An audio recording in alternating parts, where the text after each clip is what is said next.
real quick.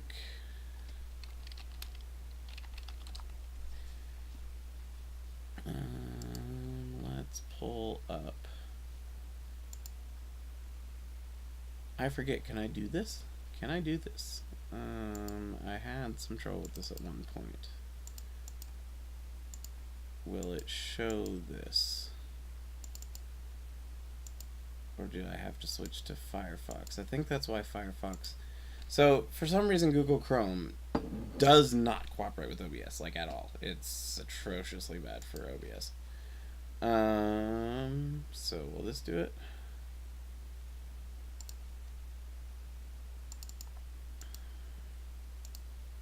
Yeah, okay. So...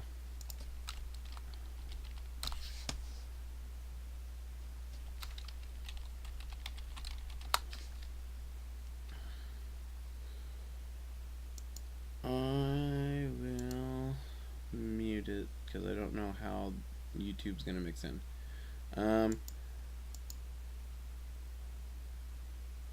This was a later level I made. This title screen level is one of the later levels I made in the series. It still has some problems, like I didn't go back and tweak the sprite graphic colors for the note blocks, so they're really, really light when people hop over them. But you can see here some of the stuff I've been doing. These heads are all different because I started realizing you could tinker with the palettes, and so I made 3 palettes that were almost identical, except these last, well, I guess it's actually like colors 3, 4, and 5 were different on them, so that way I could have all these different colored land masses so that it looked like different kinds of ice cream was kind of the theme I was going for. That's why the level ended up being called Neapolitan Plains, was its kind of secondary name. This was super basic. This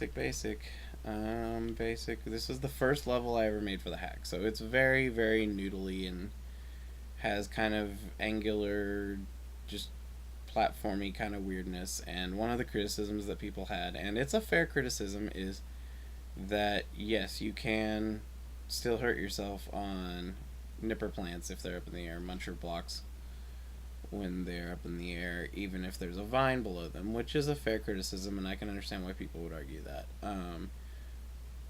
I was more showing it as an aesthetic thing. Hopefully, if you were seeing those vines, you might not be able to approach them very easily. But yeah, so you can see here a lot of the stuff that was in this is a very basic level, because, go figure, it was the very first example of it that I did.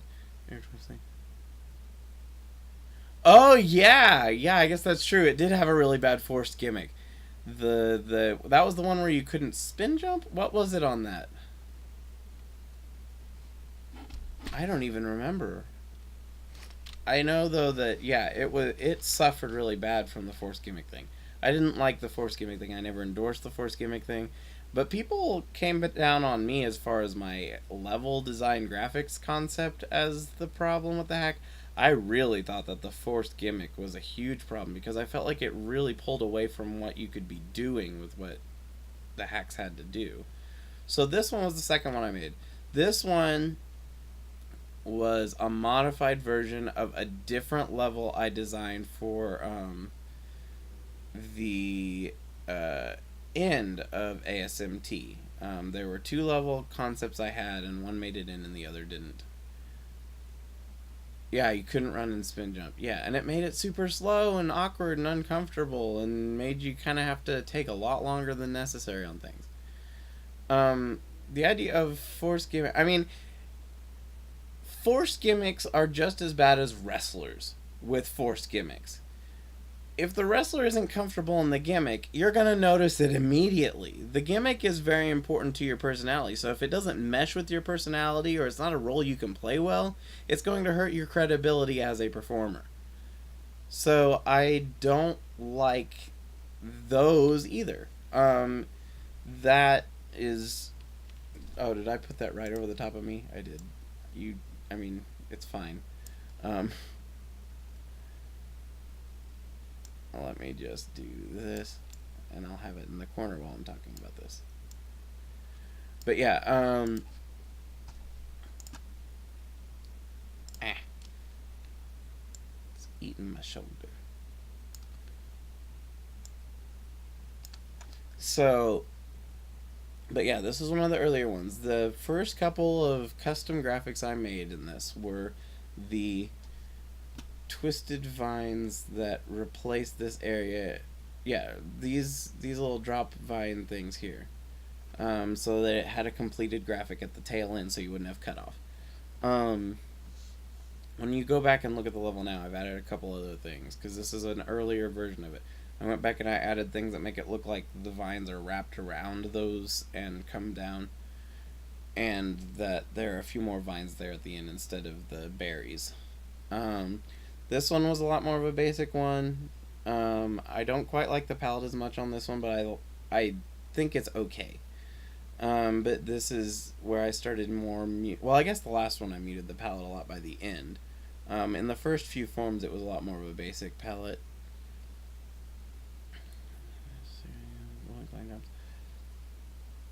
Let's see here, what do we got? The later levels, though. Let me skip to some of the later levels. What do we got here? This one has some things that are more quirky, and I can see why people would find these dumb. I still think it looks okay. These things like these lines, and then later at the end, it looks like a bunch of windows in the ground. Yeah, you can see it here. I thought it looked okay. It was more just to kind of demonstrate that you could interlace things and stuff like that. But I could see the criticism in it. I understand the criticism in that. It's a fair critique that some people might find it dumb.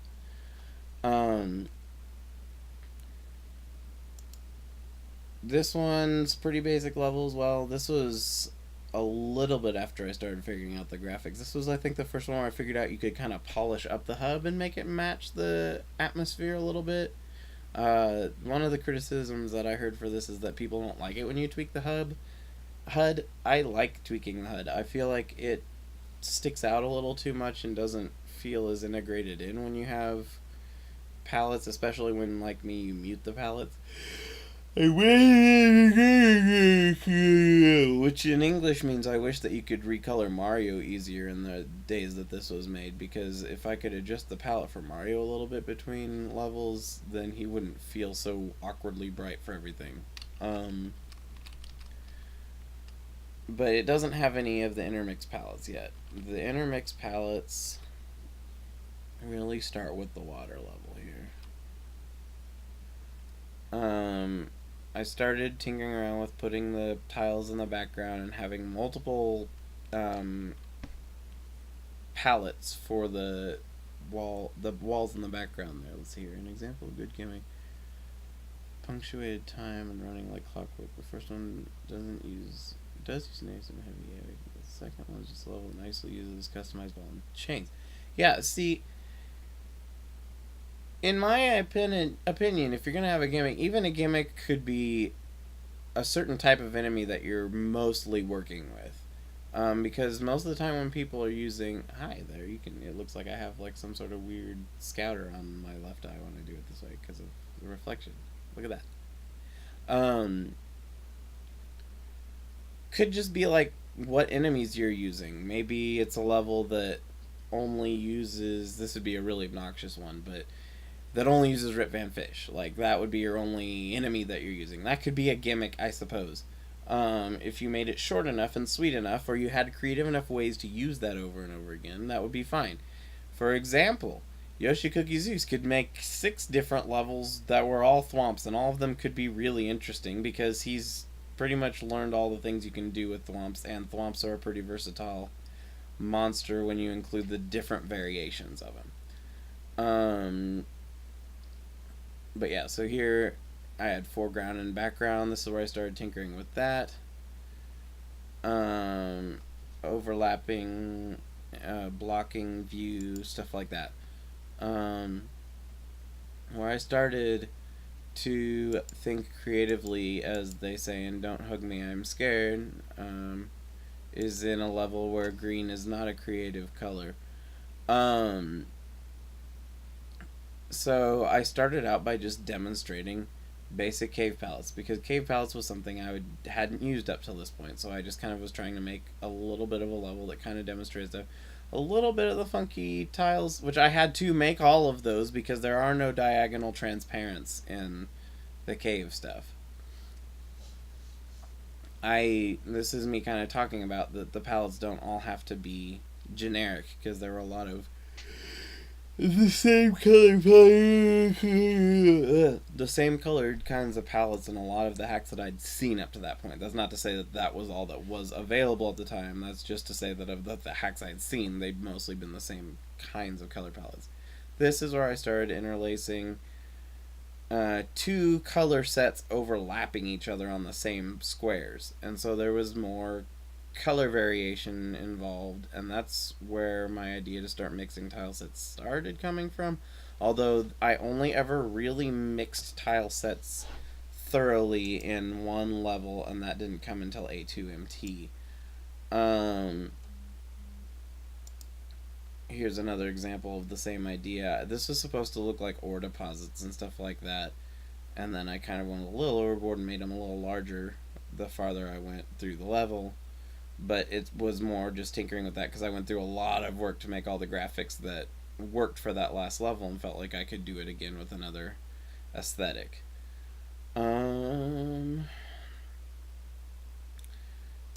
Some people really didn't like this. I thought it was kind of cool because it looked like radioactive Koopas and stuff like that. People said it looks really ugly and bright, but I felt like the idea was supposed to be that it was glowing radiation. I guess no one ever figured that out, so I guess I failed to express my idea there. That's fair, I suppose.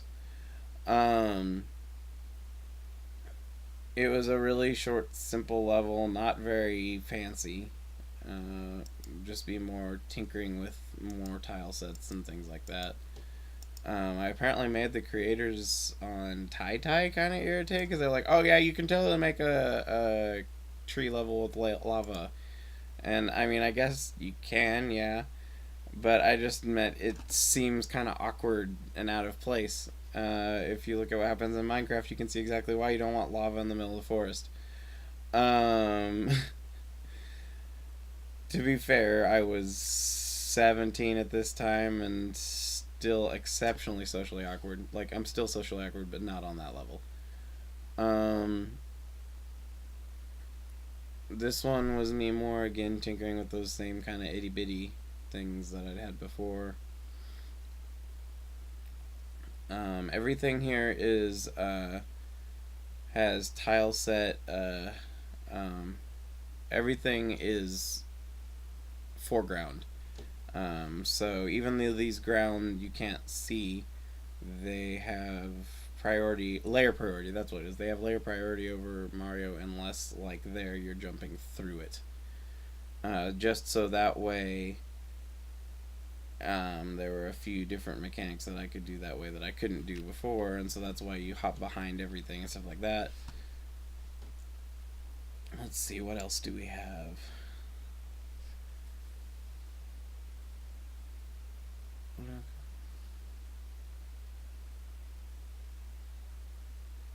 Oh yeah? You have, Max? He did never find. There's also a thing you can climb up to get the heart, and the heart is a 5-up. I actually had to get a mod that specifically fixed the 5-up graphics, and I don't think anyone ever got it on camera. But yeah, I made credits that you could run across, and then I made a whole bunch of these little things. These are all pretty basic, just little demonstrations. One of the biggest things I did there was modify the key to look like a different type of block that you could carry around and looked friendly, and so the idea was that you could carry it, and since the key wasn't being used as a key, I figured as a platform it would be okay to make it as a carryable object, and a block that looks friendly seemed okay. The only problem is the shine switches from one side to the other. There's nothing you can do about that unless you force it to always face the same direction with some sort of ASM. This was me just playing around with other tiles and stuff that I hadn't gotten to really use in the hack, but that I wanted to have some fun using, so I like the rope conveyors. Another thing I had was the idea up at the top where the switch block shows whether things are on or off up at the top that I was demonstrating there. This was when I first saw that we had a transparent thing and was like, oh, I want to use that in some way. And then I decided I was going to add in levels. This is probably my magnum opus as far as graphical design of the hack. It took a lot more work than it looks like for this, because this is not on layer 2. I had to make 4 colors. I think it ended up being like all 4 full palettes just to get the foreground to do that, where it looks like there's overlapping pieces since they're transparent. But I felt like it was a really fun challenge to get to do it, and I think it came out beautifully. I'm still really proud of how this level looks. This one, let's see, what do we have here? This is the 2-directional level. I can see some of the criticisms people had with this. Both ways end up being really short if you do it this way, unless you add some pipes. But my main argument with this is, in modified levels where we have a lot more control over things and where you can understand which enemies do and don't work correctly with going backwards, I feel like there could be a lot of interesting stuff that comes from going the other way just because people wouldn't expect it. Sometimes even just having one level where you go to left in the hacks, I've found kind of an interesting thing to play with. I also feel like having a secret exit one way and a regular exit the other way is an interesting thing you could do there, where if you have a fork, you could actually have a reason for each fork going a different direction. Personal thought on it. A lot of these things are all old and dated now because lunar magic is much more powerful than it used to be, and a lot of the tools aren't even the same tools now. You don't use Sprite tool anymore. There's a completely new tool that replaced it about the same year I left making hacks. This one was my water hacks level that was specifically designed using only things from the original game. But me trying to show that even with that you can still do stuff with it. It doesn't have to be just square hills like everyone seems to normally demonstrate with just the original graphics. You can still use the map 16 to do some stuff like this. And so yeah, there were still a lot of kind of noodly levels in it, even when it came to this, and I liked those. I wished more people used those in their levels. This is the only ASM semi-heavy level. I actually had to include some ASM script for the whole hack just so this level will work correctly, and there are very specific reasons that some of the stuff is designed the way it is. The tar will slow your motion, it will keep you from jumping. It was only ever used once, and it probably could be polished and used again. I think it's a neat idea that it's too bad nobody ever used. It doesn't auto hurt you, but it's a different challenge that I feel like people could use to some sort of benefit. It's like the reverse of ice blocks, basically. I loved how it came out. This is, I think, one of the better designed levels I have, even if it is still fairly linear.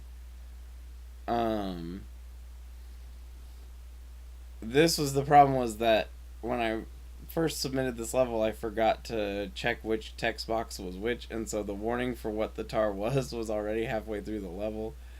I went back and fixed it basically immediately after this video came out.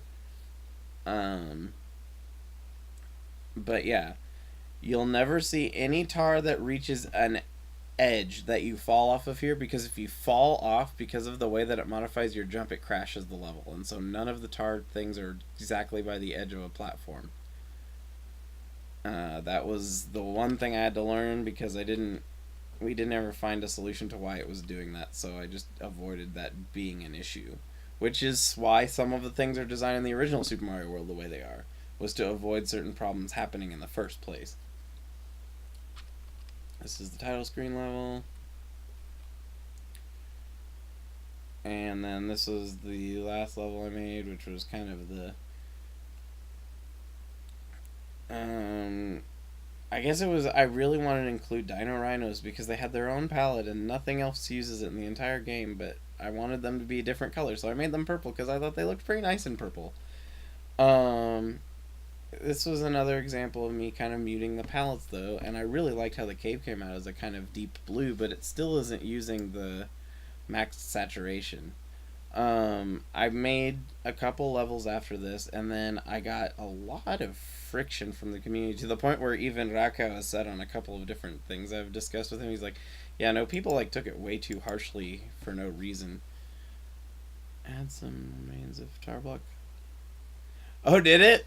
That wasn't intentional. I didn't. I mean, I made the base hack for both, off the same thing, because as I was polishing up Hacks 101, I ported over everything that was in it so that way we could have some of the same basic graphics already in, and which is where the Tails level design nonsense came from, because I included the slopes and angles and stuff like that in there, and other people went wild with it. Um, I really Supermax64, are you in my Discord by chance? And if so, I just don't know which username you have on there. Unless this is SF, which is possible, since he didn't say anything when he clicked the link if he did. But yeah, the A2MT Tarblock code